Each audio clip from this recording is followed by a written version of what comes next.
Hey y'all, and welcome back to Favorite with Flavor. I know I have been gone for a minute, but I am back, baby. And today I am back with the ultimate seafood baked potato. Yes, honey, if you make this, I am pretty sure you will enjoy this. Let's get cooking. So, what you're gonna need is four big russet potatoes. You're gonna need heavy whipping cream, chicken broth, cheddar jack cheese, Parmesan cheese, crawfish tails, shrimp, some green and red bell peppers, onions, some chopped bacon, minced garlic, some chopped green scallions, some lump crab, seafood seasoning, Cajun seasoning, roasted garlic seasoning, salt, pepper, herbs de Provence, and paprika. And also, don't forget about that butter. So first, you want to make sure that your potatoes are nice and washed, which I already have mine washed up. And then you're just going to add in some olive oil over the potatoes, and we're going to give these things a great and good rub down, okay?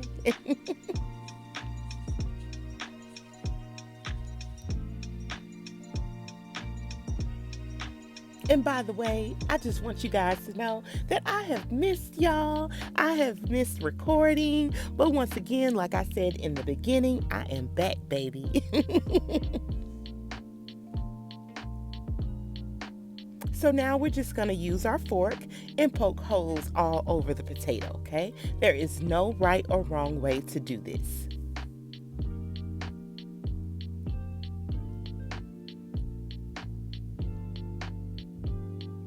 And now we're going to season up our shrimp. Now that we got our potatoes in the oven, I did have my oven preheated at 400 degrees, and we're going to let those potatoes cook for 1 hour. We want to make sure that the meat inside of that potato is nice and tender, okay? So now give your shrimp a good mix and make sure you get the seasoning all over each and every last shrimp in that bowl. So now that our potatoes are cooking, we want to go ahead and start on our sauce. So I used a tablespoon of olive oil and a tablespoon of butter, and we're going to start with our shrimp, okay?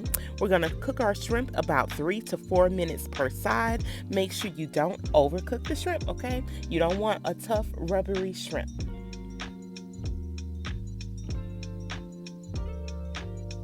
And right here, all you see me doing is just making sure that they are all in a single layer. So I'm just gonna flip all of these over so that they can cook 3 to 4 minutes on the other side.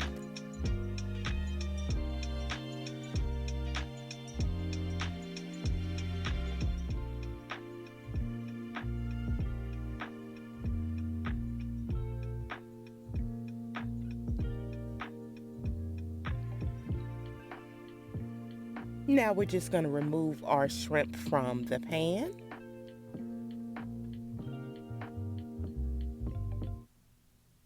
And we're getting ready to go in with our bacon, okay? Yes, who doesn't love bacon on a baked potato? For me, you can't have a baked potato without bacon. But if you're not a bacon eater, you don't like pork, whatever the case may be, you can always eliminate this step. So now we're going to go in with our veggies and get these sauteed up. I'm going to saute these for probably about 8 minutes or until they're tender. And don't worry about the bottom of your pan. We will deglaze that. So now that our potatoes are done, I'm just going to go ahead and poke holes in the top of it one way, and then I'm going to go in the other direction as well, if that makes sense.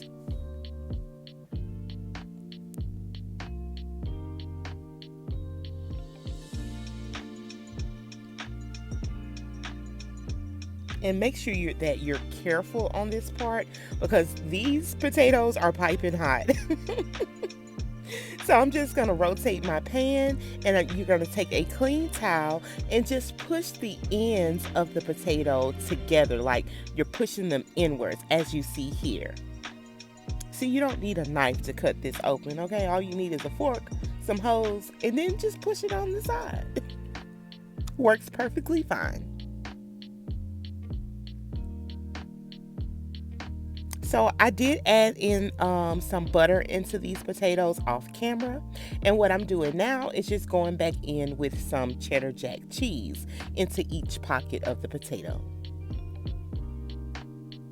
You can put salt and pepper. You can put garlic powder. I mean, it's up to you what you choose to do with your naked potatoes before you add anything special to it. So we're going to go back over here and finish up our sauce. I'm adding in my minced garlic, and I'm going to let that cook for about a minute. See all that on the bottom of the skillet? Don't worry about it. We're going to get all that up. All that is flavor, baby. Yes, it's flavor. So we're going to take our chicken broth just a little bit. Like I said, we are deglazing the bottom of this pan. So you don't want a whole lot, just enough to get all that flavor, all those drippings, everything off the bottom of that skillet. And we're going to go back in with our heavy whipping cream. I eyeball, oh my God, I can't talk. I eyeball this part here, but I normally use probably like a cup, maybe a cup and a half of heavy whipping cream, depending on how many potatoes I'm doing. And I do have my heat on a low at this point. I don't want to burn my heavy cream, and I don't want my cheese to burn either, which is what we're finna add now. So that is my Parmesan cheese. Again, like I say, you can add as much or as little as you like. It is totally up to you how cheesy you want it, but I'm gonna make mine extra cheesy tonight, okay? So we're going to go back in with our cheddar jack cheese as well. You use whatever cheese you want to use for yours, but this is what I like, the blend and the flavor. I use these two. And you're just going to give this a stir. Don't worry, if you think it's runny now, it will thicken up. So those seasonings that I used in the beginning for my shrimp, I'm just adding that into this sauce, okay? Nothing special, nothing else added to it, just the same seasonings that we had in the beginning. And you want to give that a mix. You see how that sauce is thickened, honey? Okay, that's what you're looking for. But it's still going to get a little bit thicker. So we're going to add in our crawfish tails. If you don't like crawfish, eliminate that step. You can add whatever seafood blend you want to add in. Hey, if you want oysters, add that in. I mean, the sky is the limit. It is up to you. And now those shrimp that we had cooked earlier, we're going to add some of those shrimp back in. But you do want to leave some shrimp out for presentation purposes at the end. And you'll see once we get there.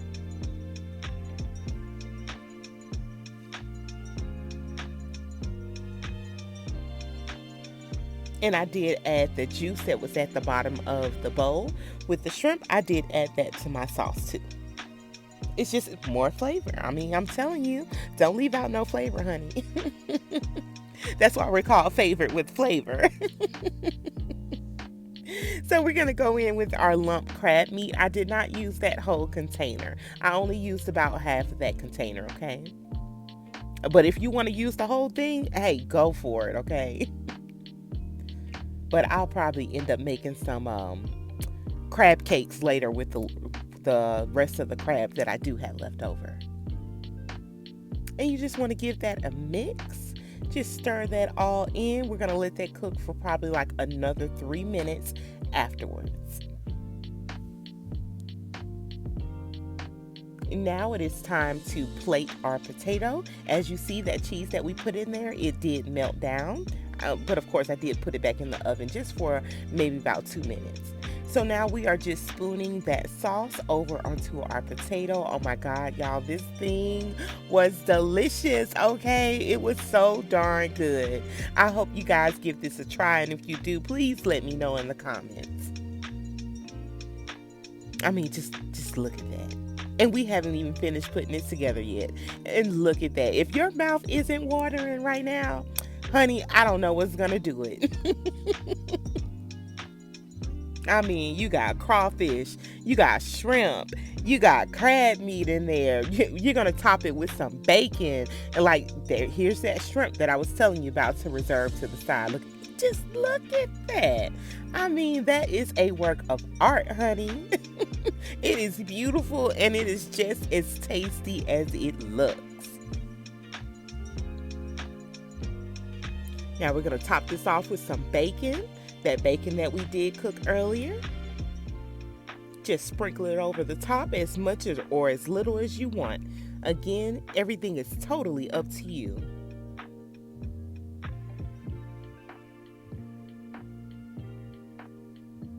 And last but not least, we're going to top it with our chopped green scallions or green onions, whatever you want to call it. Just a little sprinkle. And boom. Ta-da! Would y'all look at this, okay? I mean, this thing was so bomb. What y'all say? It was bussin'. Oh God, I just want to thank you guys so much for sticking with me. Thank you for watching this video. I want you guys to always remember that we are always favored with flavor in the kitchen. If you have not subscribed to my channel yet, please do, and I will be sure to keep these videos coming, okay? Again, thank you guys for sticking with me while I went through this break. As you know, life can get a little tough, but like I said, I'm back, baby. See you soon.